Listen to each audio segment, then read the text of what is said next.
60-70 లక్షల జాగానే ఉంటుంది. ఇప్పుడు 100 గజాలు అనుకున్నా 120 గజాలు అనుకున్నా గజానికి 70,000-80,000 జాగా ఖరీదు. ఇప్పుడు అక్కడ ఇల్లు కట్టుకుంటే ₹1,00,00,000 నుంచి 5 కోట్ల విలువైన ఇల్లు ఇవాళ వచ్చి నువ్వు డబుల్ బెడ్రూమ్ ఇస్తే పోతాపా అంటారు. నీ ఇల్లు కూలగొడతాం, నేను తీసుకుపోయి డబుల్ బెడ్రూమ్ చూస్తాం అంటాను. డబుల్ బెడ్రూమ్ 5 లక్షలు, కూలగొట్టే ఇల్లు 2 కోట్లు. అంటే పేదవాళ్ళు బ్యాంకులల్లో రుణం తీసుకొని నెలకు 5,000 10,000 ఇన్స్టాల్మెంట్ కట్టుకుంటా ఇవాళ కట్టుకున్న ఇల్లును ఇలా కూలగొడతా ఉంటే ఎంత బాధ ఉంటుందో ఒకసారి చూడండి. నేను దాదాపు పిర్జాదిగూడలో మొదలైంది నా ఇల్లు కూలగొట్టే దగ్గర పోయి లొల్లి పెట్టి, మీరు మనుషులేనా, ఏం మనుషులు మీరు అని చెప్పి మొదలుపెట్టి ఇప్పుడు 60 రోజులు అవుతుంది. చెర్ల పక్క పంటున్నాయని, వాగుల పక్క పంటున్నాయని, కాలువల మీద ఉన్నాయని చెప్పి మీరు చూస్తున్నారు. 100,000 ఇల్లు కూలగొడుతున్నారు. ఇవాళ హైదరాబాద్లో శనివారం ఆదివారం వచ్చిందంటే కంటి మీద కొనుక్కు లేకుండా పోతాను. ఎక్కడ మిషన్లు వస్తాయో, ఎక్కడ 100 మంది పోలీసులు వస్తాయో, ఎక్కడ కూలగొట్టిపోతారని చెప్పి అలా దుఃఖపడుతున్న సన్నివేశం ఇలా హైదరాబాద్ చూస్తుంది. ఒక్క మాటలో చెప్పాలంటే ఈ వాడ ఆ వాడ అని తేడా లేకుండా ఇవాళ అంతటా హైదరాబాద్ మొత్తంలో పేదలకు కంటి మీద కొనుక్కు లేకుండా చేసి శనివారం ఆదివారం వచ్చిందంటే పొయ్యి మీద కుండబెట్టకుండా కాపల కాసే పరిస్థితి ఇలా హైదరాబాద్ చూస్తున్నాం. మనం అనుకున్నాం ఈయన వస్తే ఏదో వస్తుంది అనుకున్నాం కదా.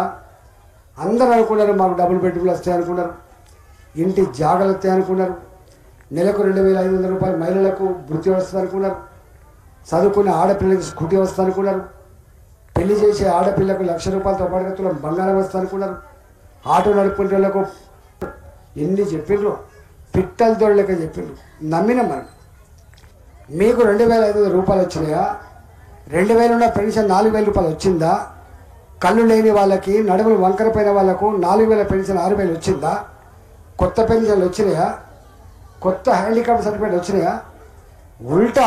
ఉల్టా ఇలా హ్యాండిక్యాప్డ్ వాళ్ళకి పిలిపించుకొని మళ్ళీ ఆ డాక్టర్తో చెక్ చేయించి సర్టిఫికేట్ గుంజేసుకుంటాను. అంతకుముందు ఎవరికైతే పెన్షన్లు వచ్చినాయో హ్యాండిక్యాప్లకు ఆ పెన్షన్లు కూడా గుంజేసుకుంటారు.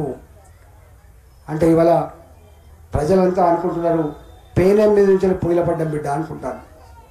ఈయనేదో చేస్తారు అనుకుంటే గిట్లయిపోయింది బిడ్డ అనుకుంటారు.